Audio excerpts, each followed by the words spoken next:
আসসালামু আলাইকুম। শুরু করতে যাচ্ছি অন্তঃপ্রেরণা। লেখনীতে ফারজানা মনি। পর্ব ২৮।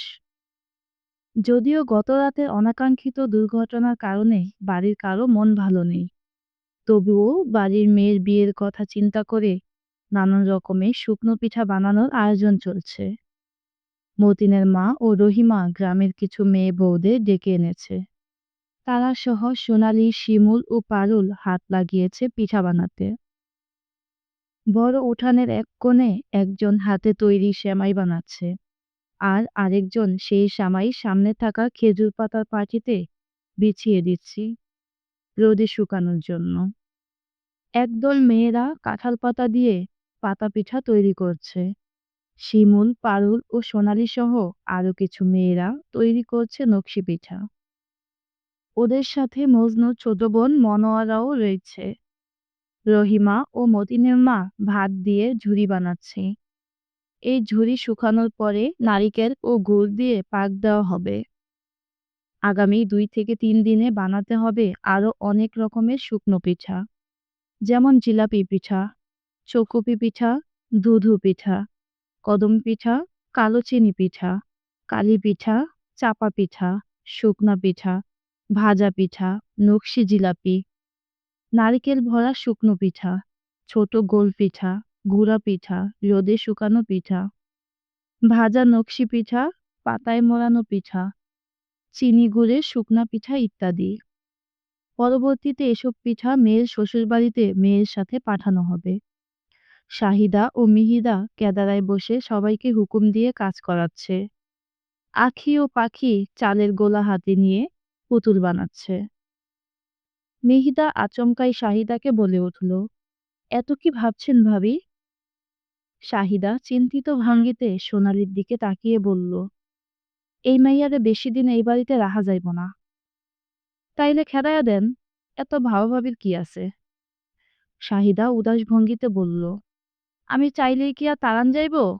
বড় ভাবিরে কি কমু, এই মাইয়া তো ভাবিরে জাদু করছে। এবার মিহিদাও চিন্তায় পড়ে গেল। সে গতকাল মেজ ভাবির থেকে সবটাই শুনেছে।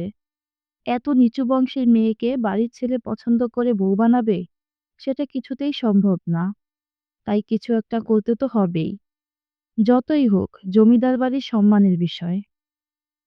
খানিকক্ষণ চুপ করে থেকে মিহিদা সোনালীর দিকে তাকিয়ে মৃদু হাসল। তারপর মেজ ভাবিকে ইশারা করে কানের সামনে ঠোঁট নিয়ে কিছু একটা বলল। শাহিদা পুরো কথা শুনে খানিকটা ভয় পেয়েছে বলতে হবে। তবে পরিকল্পনা যদি কাজ করে তাহলে রাস্তা একেবারে পরিষ্কার। শাহিদা ছোট জায়ের কথা শুনে জবাবে বলল, যদি বড় ভাবি আরিয়ান অথবা আরিফ যাই না যায়? মিহিদা সামনে থাকা পিতলের চায়ের কাপে চুমুক দিয়ে হেসে বলল, ভাবি যে কি কন্যা, আমার কি আপনার কাঁচা খেলোয়াড় মনে হয়? আমার বাপের বাড়িতে অহন চিঠি লিখমু, বিকালের মধ্যেই খাস অনুচর আইয়া পড়ব। রাইতের আন্ধারে তারাই করব সব। আমরা শুধু মাইয়ারে বাড়ির বাহিরে লইয়া যাম। সব সামলাইতে পারবি তো ছোট?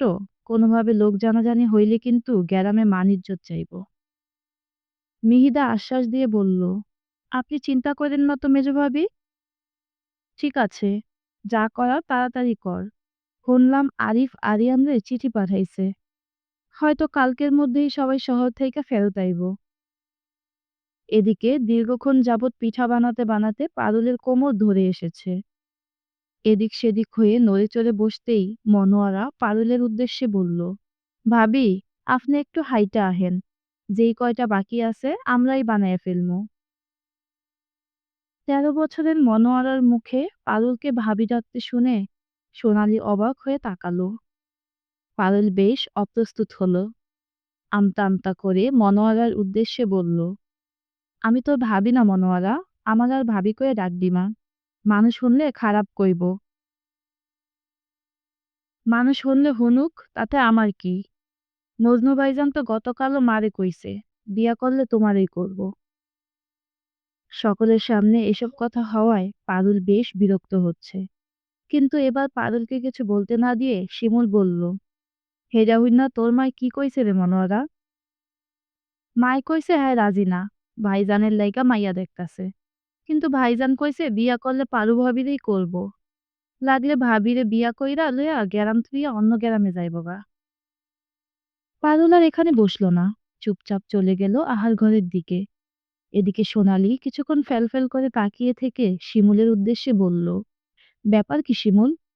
আমি তো ওর কথার আগামাথা কিছুই বুঝতে পারছি না। শিমুল খানিকক্ষণ চুপ করে থেকে বলল, সোনালি আপা, তোমারে তো নিজের বইনের মতোই মনে করি, তাই তোমারে কইতাছি। পারুলরে আমাগো গ্রামের ডাকপিয়ন মজনু মিয়া অনেক মহাব্বত করে, বিয়ে করতে চায়। পারুল না কইলেও আমি জানি পারুল নিজেও মজনুরে মেলা পছন্দ করে, কিন্তু আমার কথা ভাইবা মজনুরে বারবার ফেরত দেয়।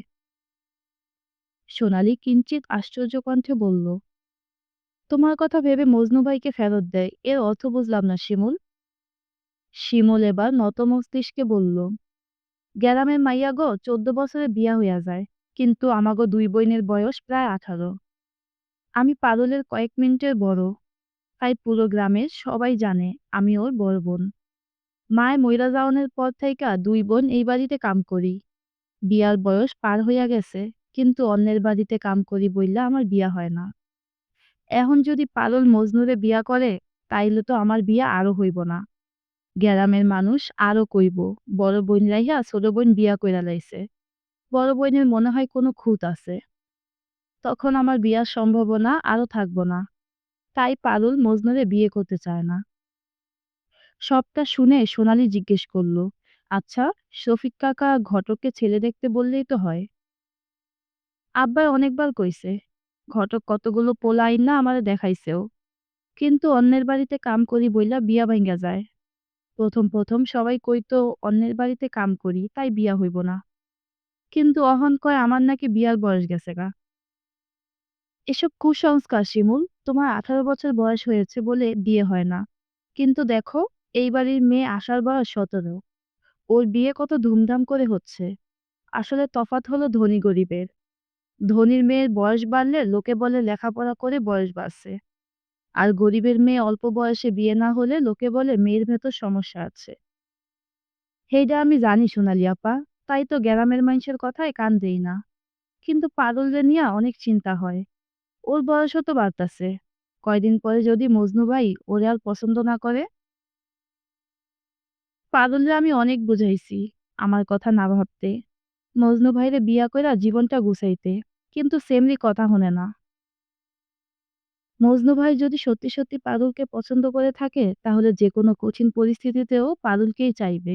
এত ভেবো না, মহান আল্লাহ তাআলা যার ভাগ্যে যাকে রেখেছে তাই হবে। তোমরা তোমাদের বয়স নিয়ে এত চিন্তিত, তোমাদের চিন্তার কথা শোনার জন্য তো তোমাদের বাবা আছে। কিন্তু আমাকে দেখো, আমার বয়সও তো তোমাদের মতোই, তোমাদের থেকে কয়েক মাসে বড় হব হয়তো, কিন্তু আমাকে নিয়ে ভাবার মতো এই দুনিয়ায় কেউ নেই। আমি কি তোমাদের মতো চিন্তায় মরে যাচ্ছি? শিমুল এবার হেসে বলল, কিসের লগে কিসের জোড়া দেও গো আপা? তুমি যেই সুন্দরী, ঘটক জানলে পোলাগো লাইন লেগে যাইব। যখন পোলারা রূপে পাগল হয় তখন বয়স কোনো ব্যাপার না। মনোয়ারা চুপচাপ দুজনের কথা শুনছে। এসব কথা শুনে তার নিজেরও ভীষণ কষ্ট হচ্ছে, মজনু ভাই, শিমুল আপা ও পারুল ভাবির জন্য। মনোয়ারারা দুই বোন এক ভাই। বড় বোন বিয়ে হয়ে গেছে অনেক আগেই। তবে দুলাভাইটা তেমন সুবিধার না। মাঝে মাঝেই আপাকে মারধর করে বাপের বাড়িতে পাঠায় টাকা পয়সা নিতে। তারপর মজনু ভাই, যে ডাকপিয়নের চাকরি করে মোটামুটি সংসার চালানোর মতো আয় করে। মজনু ভাইজানের বিয়ের কথা চলছে, কিন্তু সে তো পারু বলতে পাগল। তারপর মনোয়ারা, তার জন্য বাড়িতে অহরহ ঘটক আসা যাওয়া শুরু হয়ে গেছে। বাবা মা ভাই বোন মিলে তাদেরকে সুখী পরিবার বলা চলে, কিন্তু মায়ের অভাবে শিমুল পারুল কতটাই না দুঃখী। আজকে ওদের মা বেঁচে থাকলে এত কিছু হতো না বোধহয়, ভেবেই মেয়েটা দীর্ঘশ্বাস ফেলল। সন্ধ্যাবেলা আরিয়ান ও রাফিন সীমান্তের বাড়ির উদ্দেশ্যে বের হচ্ছিল। সাথে বায়না ধরেছে আলো যাবে। অনেক বুঝিয়েও মেয়েটাকে বাড়িতে রেখে যেতে পারেনি আরিয়ান, তাই বাধ্য হয়ে সাথে নিতে হচ্ছে। কিন্তু আফসোস, সদর দরজা পেরোতেও পারেনি। এর মাঝে কেয়ারটেকার চিঠি হাতে হাজির হয়েছে। গতকাল রাতে ঢাকায় পৌঁছেছে। সকাল থেকে সারাদিন কেটে গেছে কেনাকাটা করতে। এর মাঝেই বাড়ি থেকে জরুরি চিঠি। আগেরবারও এরকম হয়েছিল। তাই আরিয়ান শহর এবং গ্রামের বাড়ির জন্য টেলিফোন কিনে নিয়েছে, যাতে যোগাযোগে সুবিধা হয়। কিন্তু এর মাঝেই কি হলো? আরিয়ান চিন্তিত ভঙ্গিতে চিঠি খুলল।